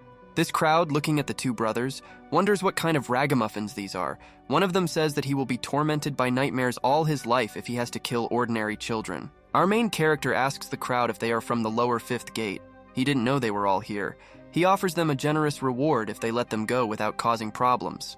The old man who stands aside is surprised. He asks our main character if he is afraid of them, and Gon mentally replies that it would be nice to make friends with the 5th lower gate. While the sacred blade tells the guy that now is not the time, one of the bandits tells the guy that his courage is worthy of respect, but they have a problem that needs to be solved. But immediately after this bandit tries to get his pathetic F-rank sword, Yigon's younger brother rushes at him like a chained dog and is ready to tear him to pieces. A couple of moments later, Hajun flies past the bandit without any difficulty. Making a lunge, he passes him with his blade as if he were butter, and he wants to make himself a sandwich. Next, the sacred blade tells our main character to follow his younger brother and also take part in the battle, and Gon replies that he will definitely take part at this time. He dodges. Immediately after Yigon easily dodges this bandit's attack, he launches a counterattack that knocks out his opponent's weapon and inflicts a serious wound on him. Blood splashes on the face of our main character, but he is calm and cool-blooded like a predator. He understands that defeating him was too easy, and besides, his sword got stuck. While our main character is trying to get his sword from the corpse, another bandit is running towards him, who intends to avenge Bob. The ghost tells him to leave the sword and be more careful with the solar plexus. A couple of moments later, our main character reacts too late to the attack of the next enemy, which is aimed directly at our main character's throat. He is in shock because he did not expect it. The ghost of the sacred blade tells him that he is too slow. He asks if he forgot about Qigong, and Gon at this time realizes that at that moment he almost died. The holy blade is a real trainer. He tells the guy not to stand still. Instead, he needs to constantly be looking for the right moment to launch a counterattack. And Gan informs the ghost that he knows this very well. With his next attack, our main character decides this bandit has the opportunity to watch the new season of JoJo once and for all. Grabbing his eyes, or rather what's left of them, this idiot begins to mindlessly swing his sword in the hope of depriving our main character of his life. But Yigan easily takes this idiot's life. The ghost's instructions continue. He reports that to achieve success, sometimes you need to sacrifice something. While our main character is learning how to fight live, the grandfather continues to say that if he doesn't have enough strength, he needs to twist the blow and chop as hard as he can. A couple of moments after giving advice to our main character, he easily strengthens his blow and deprives this brainless bandit of his already empty head. After Yigon easily deals with these bandits without any experience in battle, the ghost cannot help but express his impression of his only disciple. Looking at Yigang, the greatest master tells the guy that he is still a child of the Beck clan, but he should not be too proud of the fact that he dealt with these mercenaries. The look of our protagonist changed after this battle, and in general, Yigon is not the same as he was a couple of sword swings ago. Now he has the eyes of a predator. After a couple of moments, our main character looks at his brother, who at that time also finished dealing with the mercenaries. He asks Yigon if he is okay. And Gon replies that everything is fine, and asks his younger brother if this is his first real fight. The little one replies that this is his third real fight. After hearing the answer, our main character began to think, because for the third time in 2 lives he had deprived someone of his life. Get ready for a journey into flashbacks. The course of events is interrupted, and we are transported to the memories of our main character in the modern world. His first murder happened in his past life, when a crazy person ran in with a knife. While this maniac with a knife ran into the bus stop and tried to kill people, our main character intervened and pushed the maniac onto the road to protect his mother from attack. A couple of moments after this maniac found himself on the road, he turned his head into the oncoming lane and saw how justice itself was striving towards him. As a result, this scoundrel who attempted on the life of our main character's mother was hit by a bus thanks to the fact that our main character pushed him onto the road. After some time, as a result of the investigation, he was found not guilty, but the mere thought that he had ruined someone's life made him feel very bad.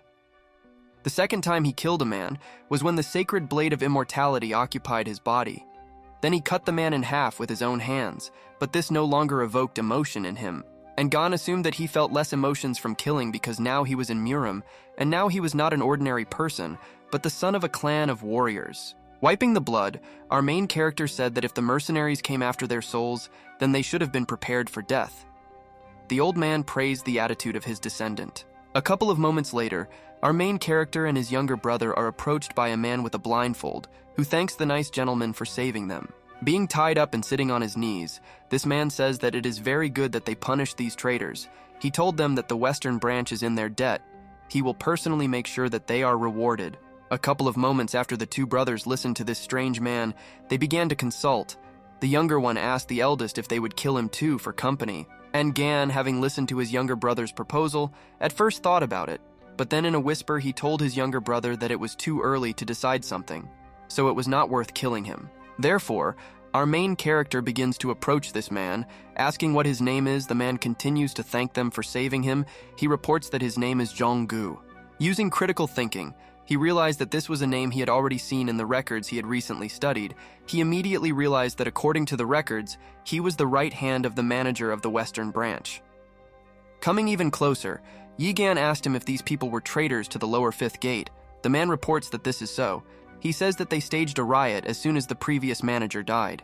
This prisoner continues to try to convince the brothers that they will receive a reward, but Yigan asks who exactly will give them the reward, but the man cannot say the name and there is a problem.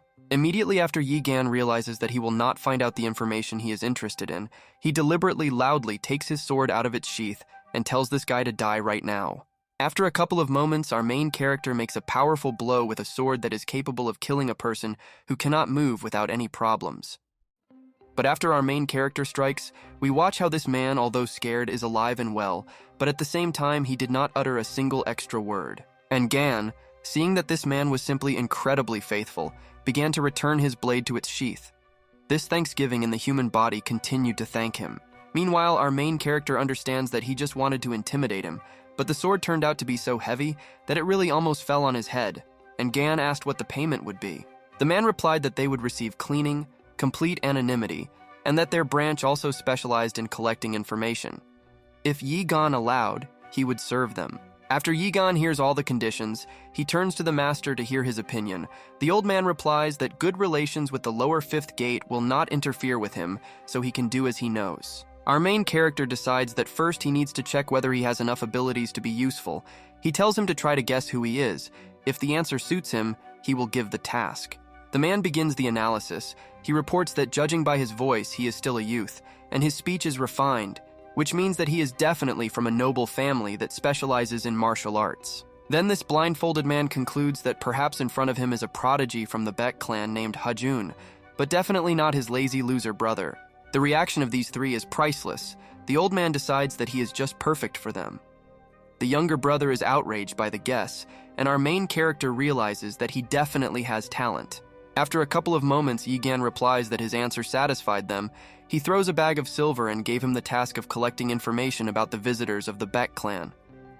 Our main character provided him with money for letters.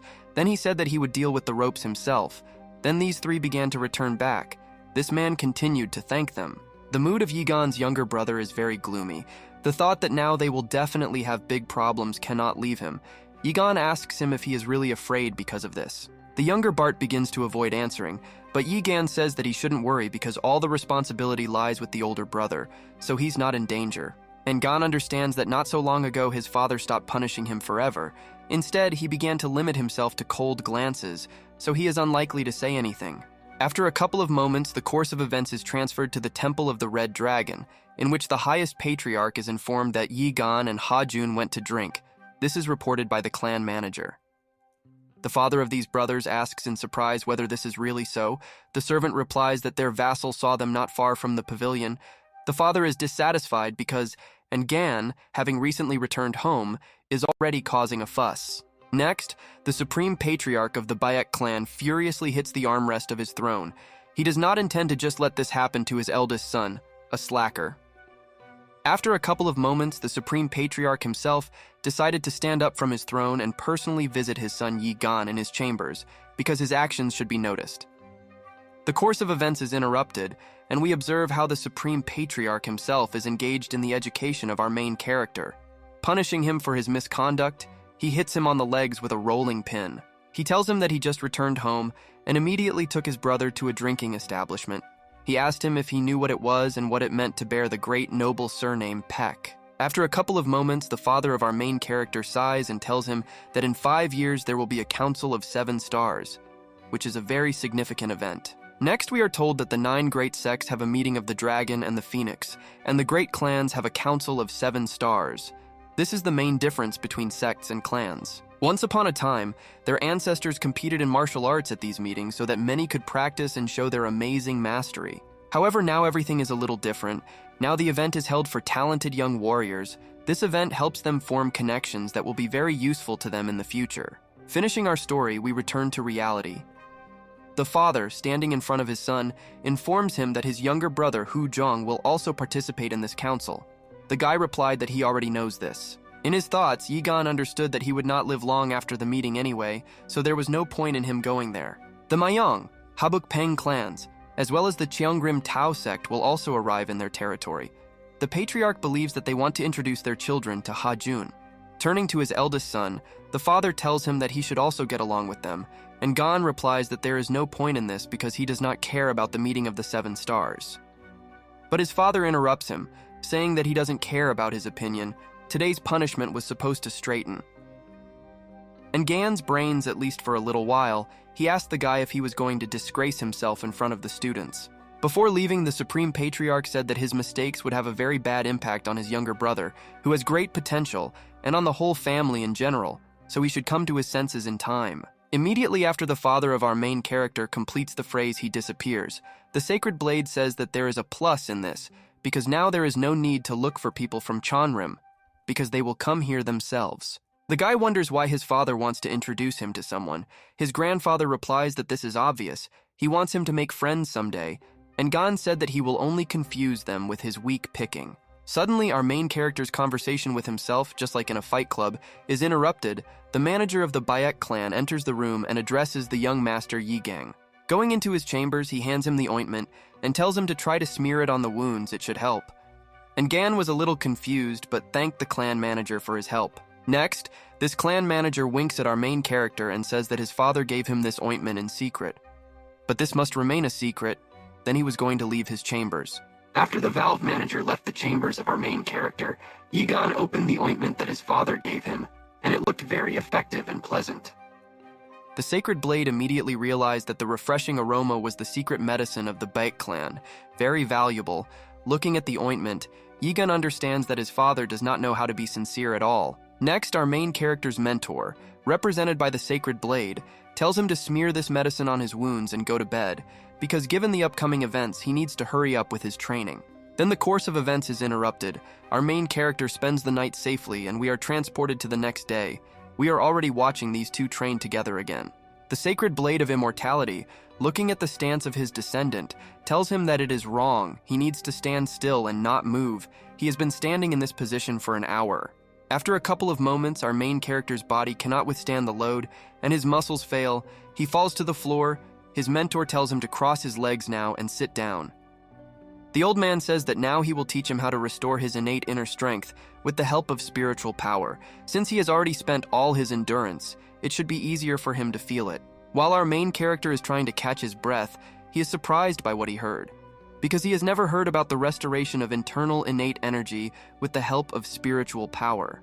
The Sacred Blade continues saying that the human body is like a fountain beating in 3 streams. The spiritual power of the upper energy core feeds the central core with innate energy, and from the central one, the lower one is filled.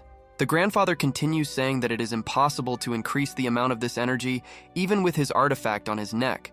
But a dragon necklace of wish fulfillment can help, which will certainly help him in this case. Next, the old man asked our main character if he remembers how he used spiritual energy. This means that his divine eye is open, and this is only possible for those whose hearts are pure. Then our main character began to focus energy in his new artifact. Meanwhile, the Master Ghost invited our main character to bet on his divine eye and pure heart. The old sage continued saying that internal energy is a rather capricious thing. He needs to concentrate if he wants to continue living, so the training will be very harsh. The course of events is interrupted, and we are transported a whole couple of hours forward. We watch as blood continuously flows from the mouth of our main character. The training is very difficult. After a couple of moments, these two look strangely at what came out of our main character. This is negativity acquired in games. The old man reports that this is how bad energy comes out. He asked the guy how he felt.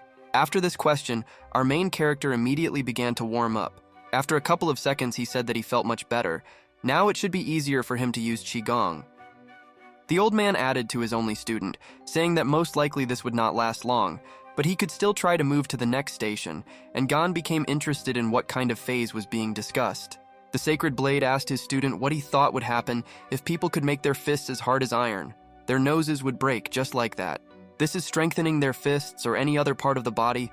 This is exactly the second stage of the mystery meridian, which they trained so hard and for a long time. But the old man warns the guy that getting to this point will not be easy. It will take a lot of time, but tomorrow he will try to teach him the basics. The sun has already set. Suddenly, the old man noticed that his disciple was going somewhere again. He asked him if the punishment he received was missing. And Gan replied that this time he had a decision. He was going to meet with a disciple of the Hao sect. At this moment, the course of events stops and we are transported to a luxurious golden pavilion, which is located against the backdrop of a golden picturesque sunset. Looking inside, we saw a member of the Council of Seven Stars named Mo Yan Tak, and next to him was a candidate for the Council of Seven Stars named Mo Yan Jin. They were enjoying food and drinks inside. The guy with long hair and closed eyes reminded that tomorrow they are meeting with the patriarch of the PK clan. They doubt whether they should drink. This is the way they have passed. They need to relax at least a little. But Chanrim's second student Jin Li Yang and candidate for visiting the Council of Seven Stars Ping Mua refused to relax, so to speak, after a long journey with the help of some dose of alcohol. Meanwhile, each guy calling the other brother told him that he is 100 times stronger than Baek Yun Gil, then he must be stronger than H.A. Young, because this is how it should work.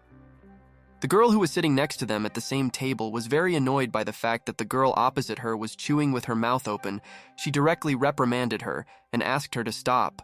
In response to this, the girl in black became very embarrassed and asked for forgiveness, but the girl in white continued to attack, telling her that she should keep quiet while eating. After a couple of moments, the lady in white stood up from her seat and bowed in front of the people in black and said that he was forced to leave, because she was already a little tired of this. Immediately after this girl left the place of the feast, she immediately headed into the clean air, or more precisely, to the balcony, slamming the door behind her. Finding herself in the fresh air and approaching the railing, she sighed heavily and tried to enjoy the fresh air. After a couple of moments, they realized that it was much better here than inside. This girl thought that after 4 days she would finally return home. What did the master see in that message that she was forced to stay here? The message said that a red star had risen in the northern skies. A new wave had swallowed up the Baek clan, and at the end there was an order that they should come and see with their own eyes. This girl in a white robe had no choice but to open the door to the bracelet. This was not an ordinary bracelet. It was the treasure of Chanrim. A bracelet trembling with secrets. A couple of moments later, the peace of this girl in white was disturbed by the fact that another girl burst into her. The lady in white asked why she didn't stay longer. These two had the same goals for leaving the feast. One was annoyed by Myung Jin. It was obvious that he liked her, he was weaker than her, but pretended to be strong. The lady in white decided to ask this girl with pigtails what kind of guys she likes. She immediately replied that her type is little boys whom she really wants to protect. The lady in white, listening to the very strange type of this no less strange girl, tried with all her might to hide her emotions because she believed that she had very strange tastes. But after a couple of moments, this girl with a strange type of guy threw herself into the arms of her sister. She said that she still liked her the most. It was mutual. After a couple of moments, this strange girl interrupted her hugs to raise her head and ask if she wanted to take a walk, because after moralizing, fresh air is very relaxing. This lady in a white robe and long hair immediately realized that this girl left the dinner only because she was worried about her. So she agreed to take a walk. A girl with a wide smile on her face who likes League of Legends players warned her friend that it was already dark, so she should be more careful. After a couple of moments, the course of events is transferred to the street. This girl listened to the advice and went out for a walk, but she wondered where to go next. Before she even had time to think about where to go, she was met by a man already familiar to us who works for our main character. The girl was puzzled by a strange feeling. After a couple of moments, our main character appeared in the frame, and as in dramas, walked past the girl. The lady noticed that this strange aura was emanating from our main character. It turns out that this man greeted our main character, whom he easily recognized. Meanwhile, the lady was wondering why she did not feel the presence of Yi Gan until he was right behind her. After a couple of moments, the same special bracelet that was on the wrist of the lady in white began to give her some strange signs. She immediately noticed it. But as soon as this lady turned around to look at our main character, he was already several dozen steps away from her. She was surprised that he left so quickly. Looking at Yigang, this lady knew that something was damn wrong with him. She saw something extremely unusual in him, so she decided that she needed to check him out. That is why this girl immediately began pursuing our main character. She understood that this guy might be somehow connected with the message, because of which she was stuck here. Meanwhile, our main character kept the information obtained by that saved man. He thought that it was probably not easy to cope in 2 days. It seems that the members of the Hao sect are more skillful than he thought. The sacred blade of immortality, as always, was next to our main character. He was also surprised by the quick receipt of information. They had not even read the contents yet, but he was already impressed. And Gan decided to reveal it at home, because if the data turns out to be of high quality, then he will instruct them to find out the identity of the assassins and the customer. The old man simply could not tell his student that this was a good idea. A couple of moments later, our main character visited the grave of his beloved. He asked her how she was doing here without him. He said that she was right, and living in the main residence was not so bad. Memories flashed through the guy's head when this girl was outraged that he didn't want to return to the residence. She persuaded him that the family should live together. The guy asked how she knew. In response to the fact that our main character told his beloved waifu that she had no family, she smiled widely and said that he was her family. Next, Yi Gan asked the old man if he knew what happened to his beloved after. The old man replied that unfortunately he did not know, because not everyone who died becomes a ghost like him. The old man began to explain when he achieved absolute mastery. His upper core opened, and then he felt his divine eyes, higher understanding, which is why his spirit is still here. The guy reminded his teacher that he told him that he also has spiritual power. The old man replied that he was reborn with blockage of blood vessels, so the level of his spiritual power is higher than that of an ordinary person. Then our main character decided to ask his mentor what his spiritual strength was in comparison with him. Hearing this addressed to him, the ghost grinned and asked what he meant. The old man answered his student that his energy is like a bowl of water, while his energy is a whole lake. And Gan was surprised because he did not think that the difference was so great. After the old man saw interest in our main character, he asked him if he was interested in what the world looks like through the eyes of someone who has reached the top.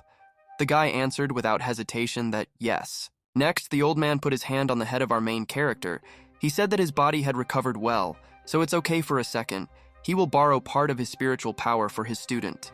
After a couple of moments, we observe how the wise mentor of our main character transferred part of his spiritual powers to him, so that he could see the world from the eyes of the one who reached the top. After the successful transmission, the face of our main character was indescribable. It was as if he saw a picture in a resolution of 32K and 1400 frames per second. He could not take his eyes off the sky. Looking at the seemingly ordinary sky, our main character understood that it was amazing. The old man told him that what he sees in front of him is life, and life in turn is everywhere. Our main character continued to be amazed by the fact that the world is full of light. He saw with his own eyes what the absolute is and what might be waiting for him. But after a couple of moments, it was all over, and our main character lost the ability to see life around him and the light, because his body returned everything as it was, and he felt a very unpleasant pain. Seeing this, the grandfather concluded that our main character's body had not fully recovered, and was still not recovered enough for experiments. All this time, our main character was being watched from the bushes by a lady in a white robe who was watching Yi Gan, thinking that he was part of the message for which she was sent. A couple of moments later, these two saw this girl in the bushes, and the old man asked the guy who the hell she was, and Gan replied that he himself had no idea. The course of events moves forward to a few moments earlier, when this girl was just starting to follow our main character, who was talking to himself until she looked ridiculous. This girl saw a completely unsuspicious picture of how our main character, as if nothing had happened, visited someone's grave. There was nothing wrong with that. Seeing that the guy was honoring the grave, this girl turned around because spying on a child who honors his ancestors is obscene and does not befit the people of Chanrim, so they were about to leave. But she was again stopped by an artifact in the form of a bracelet that was on her wrist. He once again reacted violently to our main character or something else. Literally a second later, this girl saw that a colossal amount of spiritual energy had gathered around our main character, which appeared literally in an instant out of the blue. The girl was simply horrified because the aura alone was capable of blowing her away. She did not understand what kind of damn strong aura this was. It was as if she was looking at a master, equal in strength to the mustachioed patriarch himself. After a couple of moments, our main character, as we already know, felt that the strength that his teacher had lent him had ended, and he again lost the ability to see with the eyes of someone who had reached the top. Immediately after the master's greatest spiritual energy left our protagonist, his aura disappeared, and the girl immediately felt that this terrible pressure had disappeared. A couple of moments later, returning to real time, we watched as our main character approached this girl and asked what kind of person would spy on what inhabits the dead. The lady in white, putting her hand on her heart, the guy concluded that she has a sword, which means she is a martial artist, and martial artists are free to do what they want, but this is too much. The girl had no choice but to ask for forgiveness from our protagonist, and Gan continued to dominate by saying that she had upset her. He told her to leave as soon as possible. After a couple of moments, this girl in white made a very fast jump somewhere to the side, thereby leaving our main character. Suddenly, the old man noticed something. The old man, scratching his beard, said that this type of qigong means that she is from Chanrim. He understands that they have greatly degraded. The guy was very surprised that she is without Chanrim. After our main character realized that she was one of the guests, he asked the old man if he had sworn by accident. The old man reassured him by saying that if he had sworn, it would have been quite funny. The course of events is interrupted, and we are transported to the Temple of the Red Dragon, already familiar to us. We continue the next day when all the guests already familiar to us went to meet the Patriarch. Next, we watch the long-haired guest who said that he talked with the Patriarch, and he was really very impressed by his aura. It seems the rumors did not lie, and he is very strong. In this crowd, there was also the same girl who the previous day found herself in an awkward situation. She realized that the guy in the cemetery turned out to be the son of the Beck clan. Everything was like in the Patriarch's message. Next, a friend of this girl asked her if she liked him too. The girl did not answer right away, which is why the girl decided that the answer was positive. She immediately began asking various questions. A girl we knew earlier with not very good manners approached Hajun and introduced herself by her name. She was a year older than him, so she said that she would communicate formally so that he could too.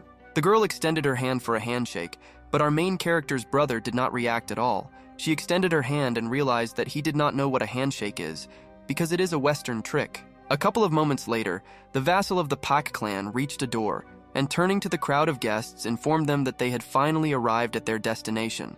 After this crowd of guests went inside, the vassal told them that right now they were in the Ruby Training Hall. The Patriarch advised him to introduce them all here.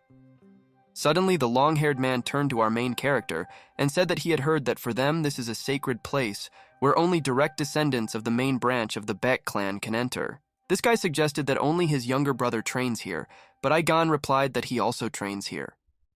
In response to this, the guest said that loads are useful for a fragile body. The girl was surprised when she heard that the guy was fragile because he was the son of the Patriarch of a military clan. The second girl added that he had a congenital blockage of the chi channels so that he was not able to master the arts. Hearing this, the girl said that she did not know this. She also added that it was a pity that Yigan's path to learning martial arts was closed. But the second girl sighed and said that there was nothing wrong with that, because everyone says that he is lazy and hectic, so he does not suffer from the fact that he cannot master martial arts. The younger brother of our main character intervenes in the conversation, who does not intend to tolerate bullying of his older brother. The girl is surprised by a blow to the shoulder. She asks what it was. Amazed by the insolence, the girl told Ha-jung that she was good enough to be his older brother. But Ha-jung replied that he did not need such a loser brother. He said that she had just insulted his real brother. This guy turned on the real killer mode. He threw the sword to this loser and, looking at her with the eyes of a hunter, told her to immediately pick up the sword from the floor. While a real full-scale war wanted to start between these two, the girl in white asked if they could leave them. The guy replied that sooner or later they would have to fight, so everything is in order. After a couple of moments, the two took up swords and were ready to fight with swords. Ha-jun was ready to beat this loser for insulting his real big brother. This gossip was already starting to regret what she did, because she just wanted to show off in front of Mua. She heard that the Bake brothers don't get along. It turns out that this is not true. Next, this guy asked his opponent not to blame him for the lack of leniency. This idiot really thought that he could easily defeat talent. A couple of moments later, these two fought in sparring with wooden swords. In the first seconds of the confrontation, these two were almost equal. But the younger brother of our main character easily blocked all the blows of his loser opponent. It was clear from his face that he was not straining at all. This guy was confident in his victory because he had practiced his response to the Beck clan's Heaven and Earth technique 100 times, so this sparring should not have brought him any problems. But despite the fact that he was prepared against the technology used by the Bayek clan, he did not see a single weak point in his opponent. The guy was at a loss. After a couple of moments, the lady in a white robe decided to approach our main character, who was carefully watching the fight of her younger main character. After a couple of moments, blood began to flow from our main character's mouth. Everyone started talking about it. He suddenly began to cough. His brother was especially surprised. Meanwhile, the opponent of our main character's younger brother realized that his opponent was distracted right in the middle of the fight, which is why this is his chance to win. However, if he attacked his rival taking advantage of the moment, his image as a noble heir could be undermined, so an internal struggle began. But after this guy realized that his teacher was watching him, he still decided that showing off would be more important than honor, which is why he made a sharp attack. But Ha-jun was so cool and talented that even though he was distracted from the fight, he managed to dodge the attack that was inflicted on the rat. Then the younger brother of our protagonist, instead of counterattacking with a wooden sword, raised and clenched his fist, which was confidently picking up speed. After a couple of moments, he introduced his clenched fist to the face of this loser, who could not win the fight even using the perfect moment, a soft-boiled face. After delivering a blow that confused this ridiculous student, Ha-jun continued to head towards this guy who, due to the blow, was as vulnerable as possible. Immediately after Yi-gang's younger brother had closed the distance enough, he began to swing his arms to deliver a powerful blow to his opponent. Despite the fact that his opponent was confused due to the sudden hand-to-hand counterattack, he still managed to somehow absurdly repulse Ha-jun's attack. Immediately after these two clashed with blades again, they again tried to figure out which of them was more technical and strong in order to win.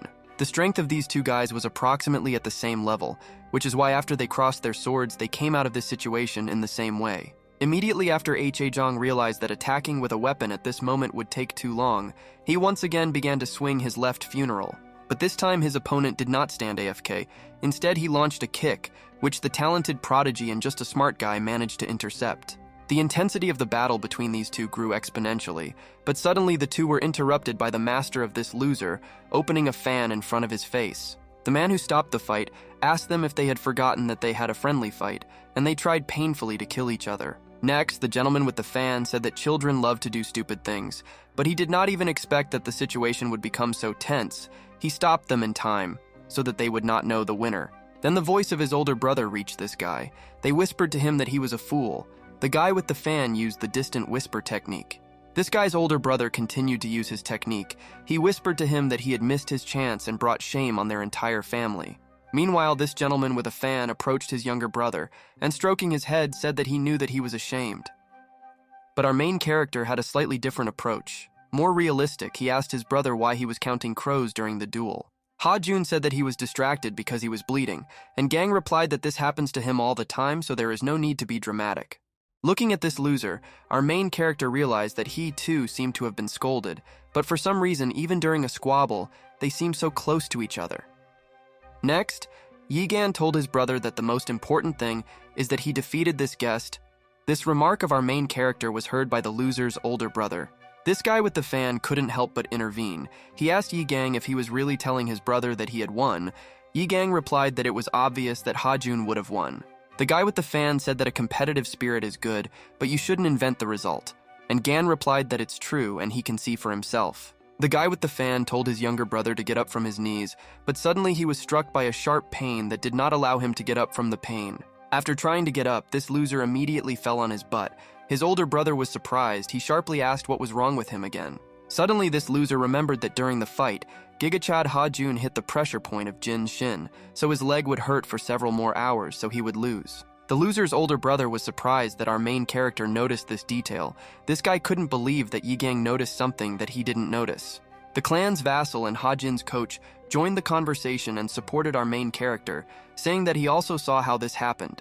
This loser and his loser younger brother were simply in a funny position, because our main character simply destroyed him in all respects. But he found the strength to put a smile on his face and tell our main character that his eyes are really sharper than his. The old man told our main character that he himself did not notice anything until he told him, but still he was pleased, and Gan would not allow him to declare a draw. Meanwhile, the white-robed lady was also very surprised by the outcome of this seemingly friendly sparring. She was surprised by the skills of this boy. After the lady in white looked at her friend, she saw how she literally had stars in her eyes. She said that she liked him a little.